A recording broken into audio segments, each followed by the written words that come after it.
Des agriculteurs, il y a 100 ans, ou 120, j'en sais rien, il y en avait entre 4 et 5 millions en France.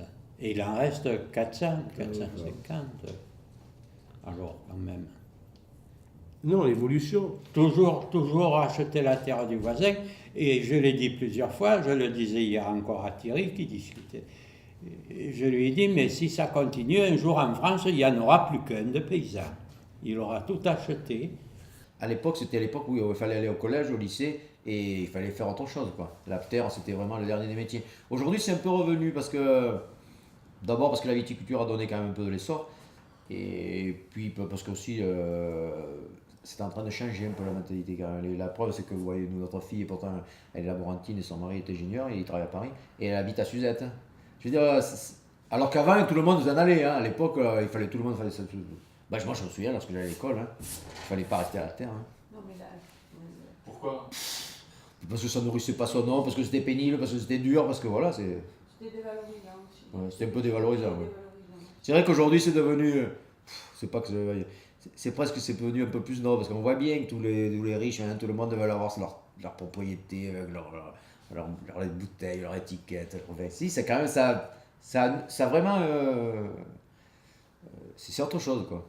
À une certaine époque, on regardait le paysan comme si c'était le dernier des guignols. Parce qu'à cette époque-là, le paysan, quand il avait un certificat d'études, c'était déjà pas mal, ou il y en avait beaucoup qui n'en avaient pas.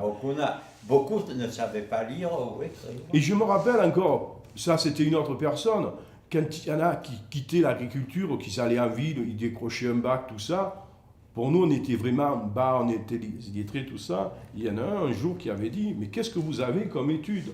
Je me rappelle. Ah ben il a dit, qu'est-ce que vous voulez? Moi j'ai fait HEC, c'est-à-dire Hautes Études Communales.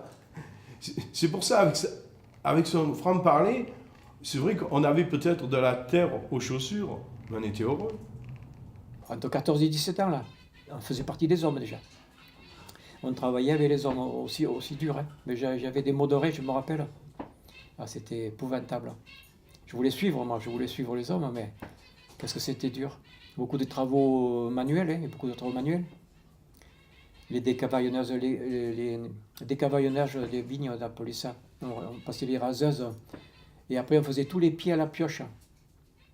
Tous les pieds à la pioche. On faisait dans la campagne, on faisait 2 fois dans l'année. Une vingtaine d'hectares. Je ne vous dis pas, là. C'était pénible, c'était très très dur. Mais à quel âge, toi, tu t'es installé comme paysan? Oh ben, Il n'y a pas eu de coupure entre tes parents? Non. Du jour que j'ai quitté l'école, j'ai travaillé là, et j'ai continué. Mais là, ce qui est surprenant, moi je le vois, moi j'ai des voisins, à 13 ans, ils sortaient de l'école, ils allaient travailler avec ses parents. Mais c'est là que ça a vraiment changé, parce que maintenant, mais il y en a que même à 20 ans, pour se baisser, c'est pas évident. Oui, même avec les parents, c'est très difficile de s'entendre. Mon grand-père, c'était quelqu'un qui n'était pas du tout moderne. Non, pas du Il tout. n'était pas du tout moderne. Donc le matériel lui faisait un peu peur. Enfin, moi, c'était tout le contraire. J'aimais ça.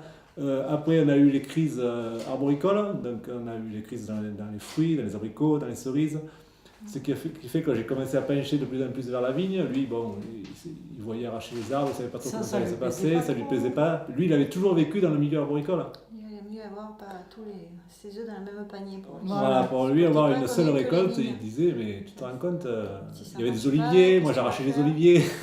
C'était différent. C'était quand même différent. Voilà. Donc là, ça se passait pas très bien. Quoi. Enfin, voilà. Donc il se sentait vraiment un peu mis de côté. Alors, je voulais pas le mettre de côté, mais bon, C'était il obligé. y avait une évolution quoi, naturelle qui se faisait. Quoi. Il n'était pas question d'emprunter ou emprunter un ami, un parent, parce que celui qui empruntait, il passait presque pour un voleur. Hein.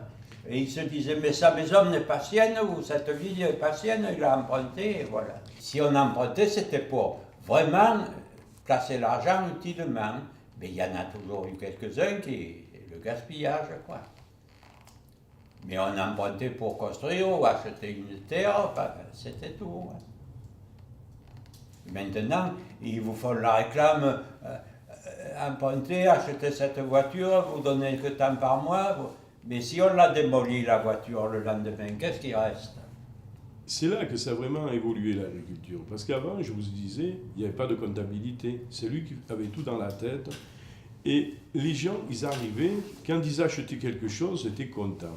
Et maintenant, c'est le contraire. On met la charrue avant les bœufs.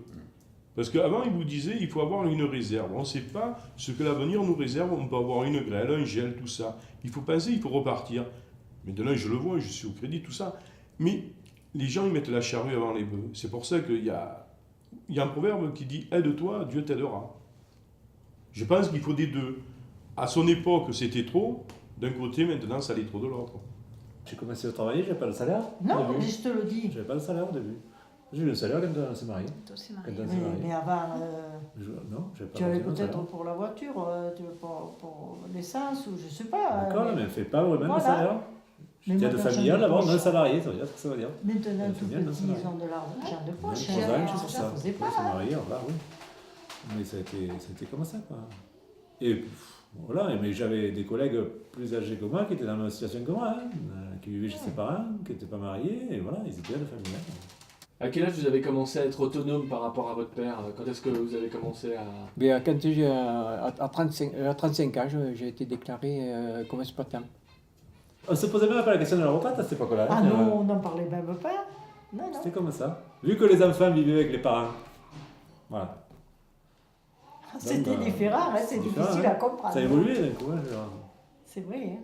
ça a évolué en même temps que les enfants sont partis de chez les parents, en fait. C'est là qu'il y a eu Oui. l'évolution. Donc, déjà, il fallait un salaire. Une fois que les enfants ont pris leur indépendance, bon, il fallait un salaire, de toute manière, il y a l'eau, l'électricité payée, Ouais, il y la avait voiture tout. à payer. Donc Ouais, là, ouais. à partir de ce moment-là, il fallait un budget.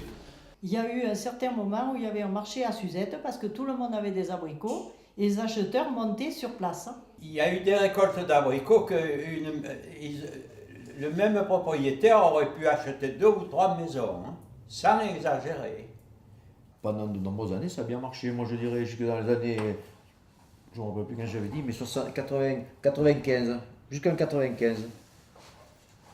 Mais quand même, c'est pour ça hier soir, j'ai relevé comme ça. En 1985, hein, donc c'était nous ça, ma moyenne les abricots, je les vendais 5,77 en 1985, 5 francs 77. Et en 1995, d'ailleurs c'est pour ça que là, je les vendais en moyenne 3,21. Vous vous rendez compte la différence? C'est dans les années 80, je ne me rappelle plus, 85, 86, Oui, ça où, marchait plus. où il y a eu une grosse crise dans les fruits, là, dans les abricots et Les cerises. Là. abricotiers, oui, surtout. Nous, on a connu une année dramatique, là, où on portait tout à la poubelle. Enfin, Oui. C'était affreux. Quoi. C'était Il fallait affreux. ramasser les abricots et après on les portait au retrait, on appelait ça le retrait, c'était dans C'était une la poubelle. communauté hein, on portait ça européenne dans qui une- nous payait une misère. Et ils me jetaient du gasoil dessus, je me rappelle, pour pas que les gens viennent se servir en abricot. Enfin, moi, c'était. Voilà, ça a été fini. C'était Stop, écœurant. on Nous, arrête. on arrêtait. Nous, on avait déjà, on pêchait un peu déjà sur la vigne, Ça, à cette on a dit, époque-là. c'est beau. Hein. Et là, c'est ce qui nous a fait pencher complètement. On a dit, non, on va plus là-dessus. On s'est retrouvés, même avec des gens de Baume, là, qui avaient des abricots, et on s'est retrouvés tous ensemble. Là, c'était une époque où vraiment, on n'avait pas le moral, quoi. On a vécu quelques années, là.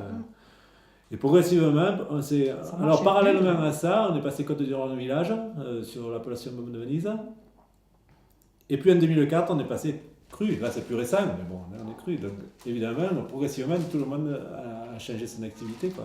Sur les exploitations, tout le monde est passé à la viticulture. C'est ça c'est ce qui a fait beaucoup évoluer. Dans les années 95, quand on s'est arrêté, comme beaucoup d'endroits, on ne voulait plus que des abricots gros comme ça. Il fallait qu'ils soient gros, qu'ils aient une belle couleur, mais je veux dire, le reste peu importer. Donc ce qui a pris le dessus, c'est l'arrosage. Et comme ici on était aux abricots secs, où on ne pouvait pas arroser, forcément on avait des abricots qui étaient plus petits. Ils étaient très bons, mais plus petits. Et ça, ça nous a perdu. Hein, voilà. Donc après, on est passé Côte-du-Rhône village, et donc on a arraché les abricotiers, on a replanté de la vigne. Il y a les abricots de Grèce qui sont arrivés aussi. Oh, mais c'est pas que la Grèce, mais ne serait-ce que la vallée du Rhône, ça nous a tout tué. Oui, mais après il y a eu l'Europe. Mais à cause de l'irrigation. Puis là, il y a eu la Drôme et le Gard d'abord Oui, en primaire. il y a eu le Et Gard. la Drôme en... Ouais. Mais ça, enfin, le Gard, ils étaient plus précoces. Donc finalement, ils ne portaient pas beaucoup atteinte. Parce que nous, moi je me rappelle, on commençait quand le Gard terminait. Bon, après, oui, ils en ont planté plus. C'est vrai qu'après, puis de toute façon, il y a des grosses surfaces. Là, ils ramassent 300 tonnes d'abricots. C'est pas des petites propriétés. Mais je dirais quand même que c'est l'irrigation qui, à mon avis, tuait nos abricots ici. Et c'est dommage parce que dans les années 80, quand on allait au marché, moi, les abricots, putain, les gens ils m'achetaient des abricots à l'avance et tout, c'était beau. Puis c'était pas très gros, mais une couleur magnifique et puis de saveur. Oui, c'était surtout. Il y a aussi, ce qui a fait ça aussi, c'est qu'on vendait à l'époque, moi j'allais au marché à Carpentras, de Cavaillon-Châteaurenard, ce qu'on vendait à ce qu'on appelle à des camionneurs qui arrivaient de toute la France, hein, et qui venaient acheter les produits frais pour les revendre le lendemain chez eux. Et puis ça, les grandes surfaces, forcément, elles ont tout tué. Hein, parce qu'aujourd'hui, il n'y a plus personne comme camion. Quand on va à Châteaurenard, je me rappelle l'année quand on y allait, c'était une forêt de camions, je dirais. C'était noir de camions. Hein, alors que maintenant, vous pouvez y aller. Les dernières années qu'on y allait, c'était calme. Hein. Bah, ça, c'est les grandes distributions qui ont tout tué. Mais voilà, ce sont des époques. Hein, ça... Et actuellement, j'ai l'impression que de nouveau on recherche de l'abricot, mais il y a beaucoup d'exploitations qui ont disparu. Et je pense qu'il y a un marché d'abricot maintenant qui tendance à se développer, contrairement à il y a une vingtaine d'années. Il y avait des maisons qui avaient des belles histoires. Hein. Belle-mère gendre ou belle-mère belle-fille, beau-père belle-fille. Là, il y a des histoires qu'il ne faut pas raconter, il faudrait mettre le carré blanc. Non, mais c'est vrai, hein. Ah, ils se prenaient en chasse. Et ça se comprend toute la journée là. Le père qui donnait des conseils et le gendre qui ne les acceptait pas. Il fallait vraiment un motif pour sortir le porte-monnaie. C'est sûr que maintenant tout le monde se plaint, mais qu'est-ce qu'ils parlent à la télé ou les journaux des vacances, des congés. Au restaurant, les gens n'y allaient pas, parce que le restaurant c'est la ruine encore. Une bouteille de vin que tu paies 3 €, le restaurant te la vend 18 ou 20. Alors... Il y a un proverbe qui dit « rien ne se perd, rien ne se crée, tout se transforme ». Mais c'est bien vrai. De son époque, quand il est né, c'était que des oliviers. Après, ça a été que des abricotiers, maintenant que de la vigne. Demain, ce sera fait de quoi? On ne sait pas.